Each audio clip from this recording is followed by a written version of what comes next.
Bien, bonjour, nous voici réunis dans un nouveau tutoriel MIT App Inventor 2. On va voir aujourd'hui comment déplacer un bouton sur un écran. Alors, dans l'interface utilisateur, vous descendez, vous allez dans Dispositions. Et dans Dispositions, vous avez un certain nombre d'outils à votre disposition.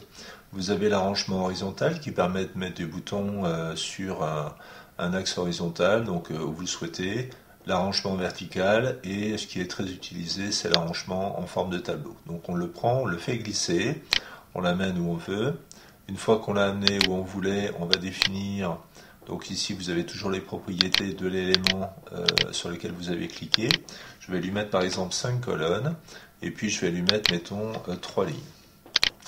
Ensuite, je vais définir la hauteur. La hauteur, je vais lui mettre en hauteur, mettons, 20% de haut, et puis la largeur, je vais lui dire de remplir complètement l'écran du smartphone ou du téléphone. Bon. Maintenant, le bouton qui est ici, que je ne peux pas déplacer, je vais le positionner. Donc si je compte, j'ai une place, deux places, trois places, quatre places et 5 places. Ici, ce logiciel, cette zone de designer représente pas très bien ne représente pas très bien le téléphone ou le smartphone. Alors j'en ai trois. Hein, j'ai dit qu'au niveau j'ai 3 lignes, mais mes lignes sont peut-être pas très hautes, c'est pour ça que je ne les vois pas vraiment. Je vais prendre un peu plus grand. Voilà. Alors 1, 2 et 3. Voilà. Alors je vais me mettre pile au milieu. Et maintenant je vais tricher un petit peu. Parce que si je fais comme ça, si je regarde un petit peu ce qu'il en est avec mon émulateur, je vois que mon émulateur, il est toujours ici. Il n'est pas du tout placé ici. Pourquoi? Parce qu'en fait, il n'y a absolument rien autour. Donc en fait, il se met au bord. Alors je vais ajouter des boutons, mais que je ne vais pas utiliser. Je vais rajouter un bouton ici. Voilà. Donc je regarde un petit peu ce que ça donne. On voit le bouton qui est ici. Alors ce bouton qui est ici, je vais le renommer. Je vais mettre, mettons, invisible. Invisible. Je veux pas qu'il soit visible. Hein, c'est juste pour décaler mon bouton ici. Et puis ce bouton, je vais pas l'activer. Je veux pas qu'il soit activé. Couleur de fond par défaut. Je vais mettre aucune couleur de fond. Voilà. Et le texte, je vais enlever le texte aussi. Voilà. Donc ça donne cela. Alors on regarde un petit peu. Alors il faut que je regarde la largeur. Donc la largeur, je vais lui indiquer une largeur. Je vais lui mettre, mettons 20%. Et puis, voilà, moi c'est surtout ça qui m'intéresse, la largeur. Alors je vais regarder ce que ça me donne sur mon émulateur. Voilà, il est ici. Alors je vais en mettre un au-dessus pour descendre, et puis je vais l'élargir encore un peu parce qu'il n'est pas très bien placé.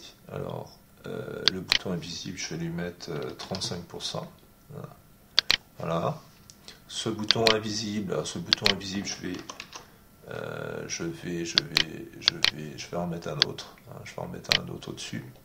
Ce bouton au-dessus, donc je vais, par défaut, je vais lui mettre un autre. Ça va être un autre bouton invisible. Voilà. Donc je vais faire renommer invisible 2.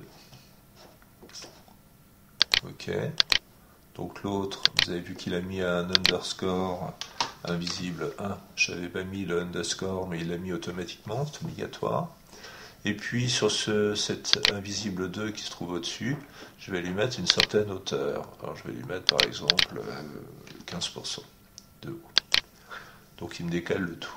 Alors je regarde un petit peu ce que ça donne. Mon bouton est ici, il est pas mal placé. Hein, voilà.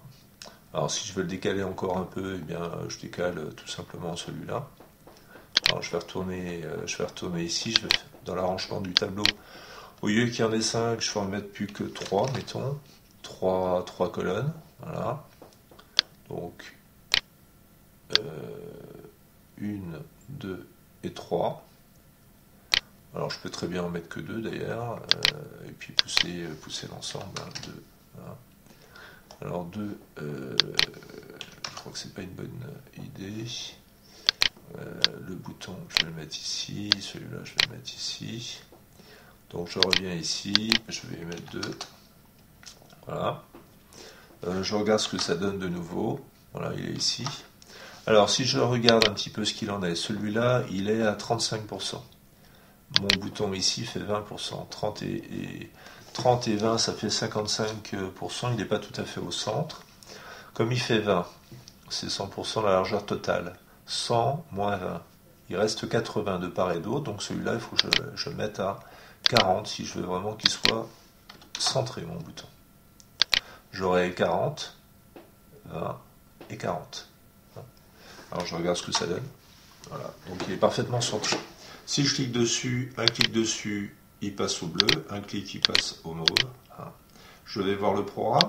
Mon programme, il est là. Quand l'écran s'initialise, le bouton met la couleur du fond du bouton en magenta. Ensuite, quand j'appuie sur le clic, alors si la couleur du fond est magenta, à ce moment-là, passe là en cyan. Sinon, passe là en magenta. Voilà. C'est pour ça qu'on arrive à avoir donc un comportement comme ça. Et donc ça vous permet de cette façon-là, avec encore une fois le mode disposition, de positionner ce que vous souhaitez à gauche ou à droite. Voilà, à bientôt.